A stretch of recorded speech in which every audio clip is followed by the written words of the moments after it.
This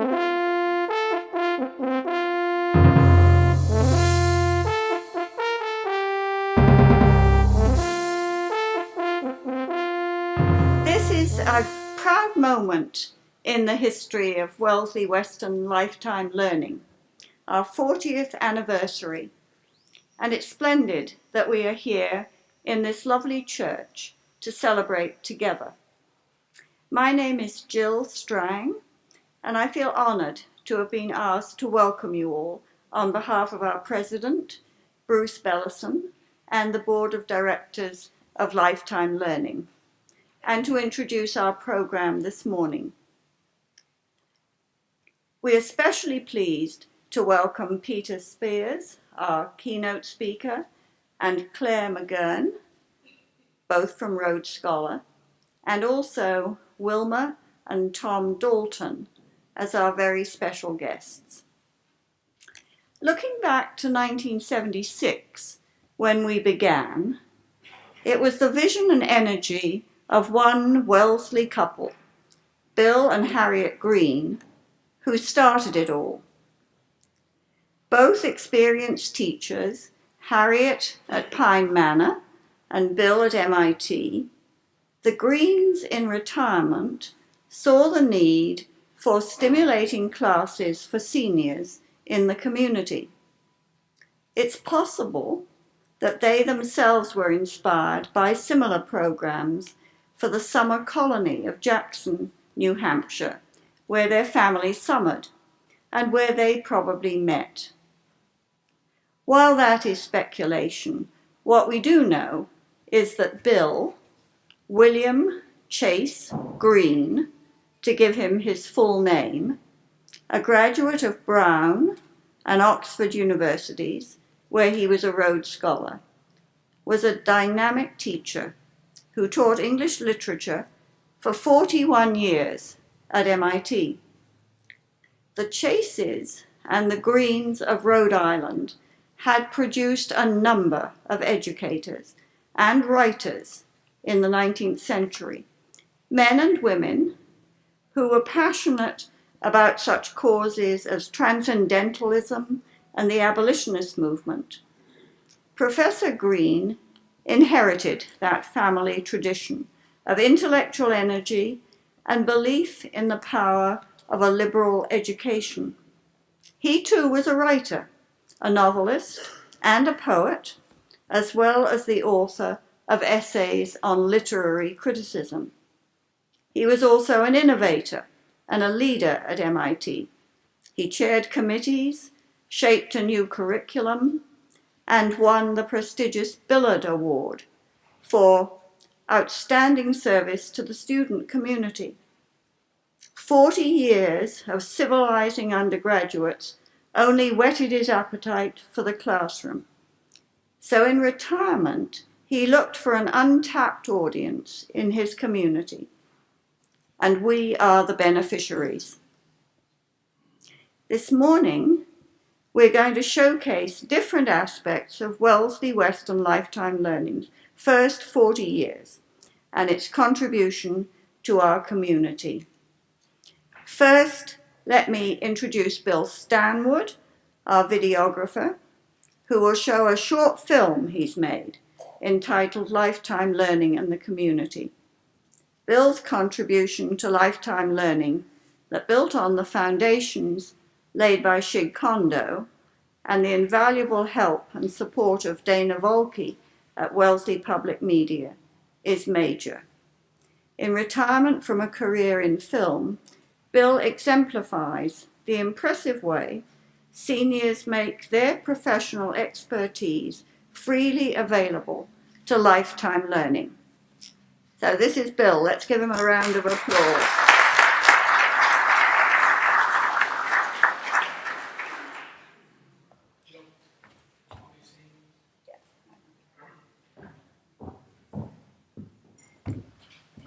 Thank you for that round of applause, which seems to have stopped. No. I just want to say I've been working on a video about Wellesley-Weston Lifetime Learning for the last several months now. And I just want to say that one of the things that really impressed me was the passion that the members of Wellesley-Weston Lifetime Learning exhibit for the organization. But enough about that. Here's the video.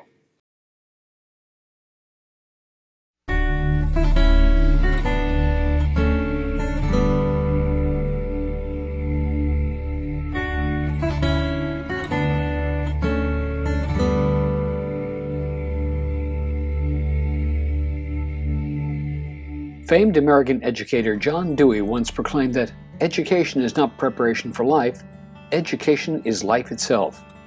One of Dewey's guiding philosophies was that education is a social interaction, and places of learning provide environments in which students can interact with new experiences and each other.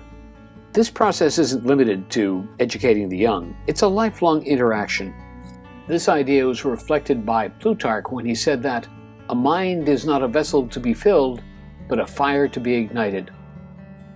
Wellesley-Weston Lifetime Learning has been igniting the fires of our members' intellects for over 40 years. In fact, WWLL is the second oldest lifetime learning organization in the country. The goal of Wellesley-Weston Lifetime Learning is to provide non-credit courses for senior citizens. We do it in a relaxed environment, a very informal environment.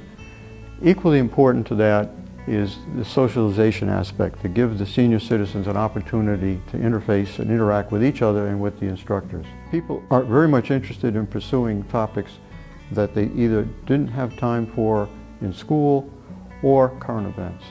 They want to discuss what's going on in their lives in the community today. Now, although our name is Wellesley-Weston Lifetime Learning, we don't restrict membership to living and being a resident of those communities. Currently, we have students from about 30 different local towns. Some coming from as far away as Holliston, many people from Brookline, many from Newton.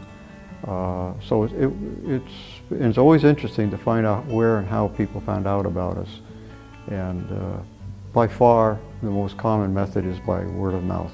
So we feel good that we do appeal to a wide range of communities. Wellesley-Weston Lifetime Learning is a close-knit community. There's an affable connection between students and teachers. Ideas for classes come from both groups of people. The American Issues class came about in 2010 when Sheikh Kondo organized a group of people who had been in World War II to tell their oral history. And at that time, it was called World War II Issues. It has evolved into talking about issues that are now American issues. The ideas for the courses that Wellesley-Weston offers, I think, come from multiple sources. Perhaps the most important is networking, talking with other directors, other people who are taking classes, who may suggest something or someone who would like to offer a course. Sometimes it's through perhaps reading the newspapers. For example, for American Issues, we decided that we wanted to find topics that were of current interest. There is a sense, I think, among the directors that this is a fluid organization, that almost anything will be considered, and that's good. Classes might have from 5 to 35 students. Topics for courses range from express yourself in French and financial planning to American issues in Greater Boston cultural institutions, and even to ballroom basics.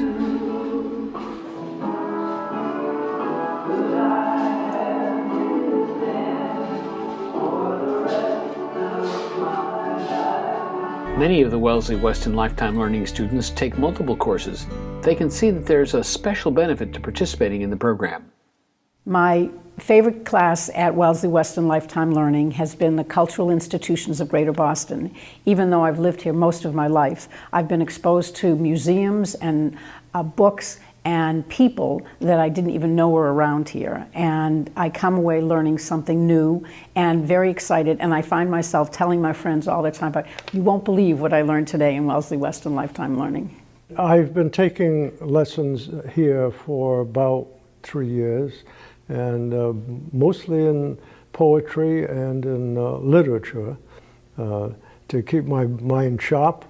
I'm in a class now on literature with Helen Smith, an ex-colleague of mine of North High School, and enjoying it. Although I would like another male to be in the class because I have 11 women to talk to. I wanted the opportunity to do some studying, and I had heard about these programs. My wife had been taking some courses here before I did, so I started about a year ago and have found them really very enjoyable and stimulating. The benefits of being a member of Wellesley-Weston Lifetime Learning are huge. The exposure to the people who attend, and those same people are the ones who are the presenters and the organizers and the recruiters, are just a wonderful bunch of people who have wide interests and accomplishments. Students aren't the only beneficiaries of Wellesley-Weston Lifetime Learning classes. The teachers are too. The people in the classes are anxious to learn.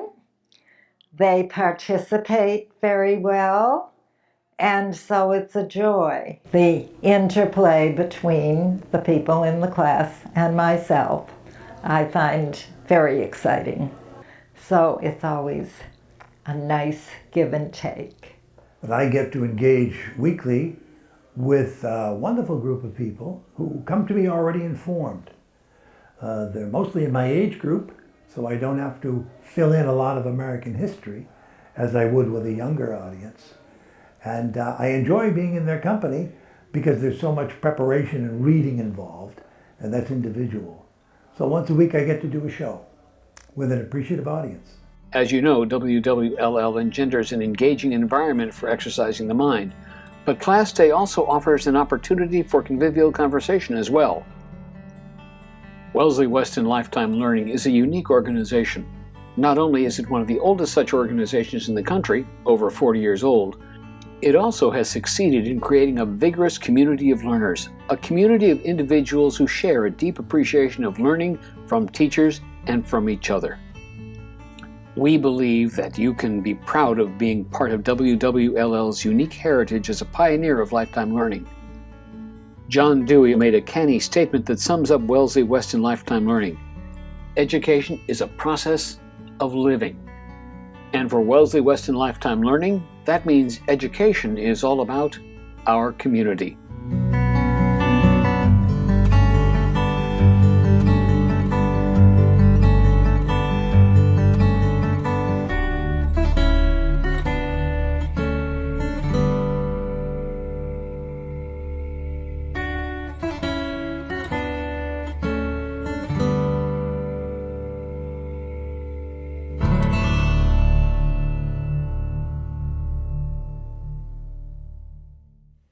Thank you very much. We'll try to. Great job by Bill and all of the folks involved in that. I think an added round of applause for all of his efforts. And by the way, don't forget to fill out the questionnaire. We do have a drawing if you put your name at the top, and the winner will receive a free class next fall. So make sure you get those into us, and we appreciate your comments no matter what you do, but if you'd like to be in that drawing, add your name to the list. Make sure I can speak here. It is next my pleasure. We've had the great fortune of having two citations from the U.S., the Congress, I'm sorry, the State House from the House of Representatives, which is one here, and also one from the Senate. And it is also our great pleasure to have State Representative Alice Peisch to join us. Alice is the representative, of course, from Wellesley, chairing the Joint Committee on Education, serving since 2003 Representative Peisch was the Wellesley Town Clerk from 2000 to 2003, served on the Wellesley School Committee from 1992 to 1999, and is a town meeting member currently, serving since 1989. She has a master's in public administration from the Kennedy School of Government, graduate from Suffolk University Law School and Smith College as well. It is my pleasure to introduce, to say a few words, State Representative Alice Peisch.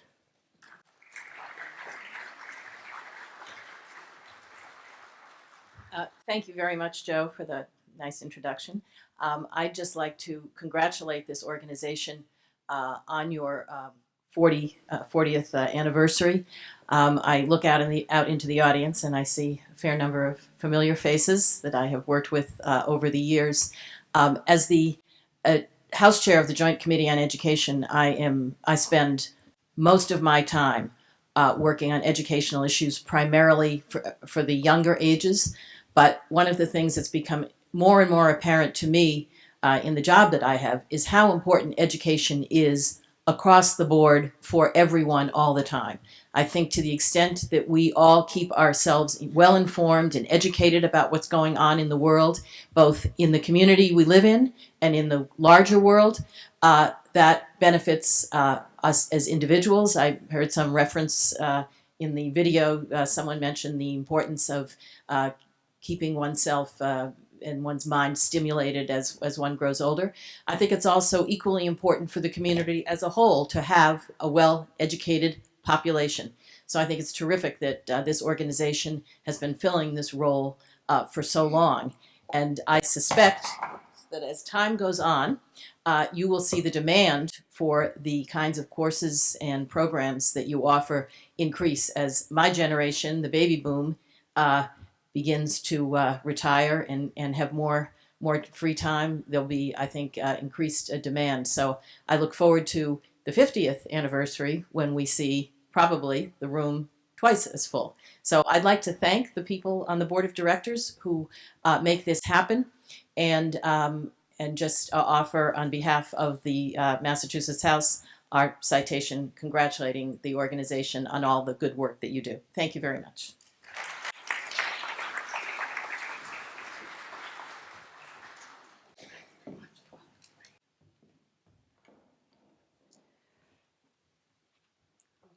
Thank you very much to State Representative Alice Hanlon-Peisch for joining us today, taking some time out of her busy schedule to be able to come by and join us.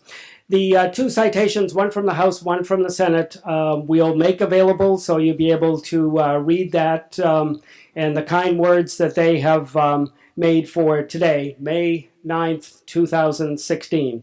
And thank you very much. Now back to Jill. Well, thank you, Joe, and thank you, Alice, very much for being here with us this morning.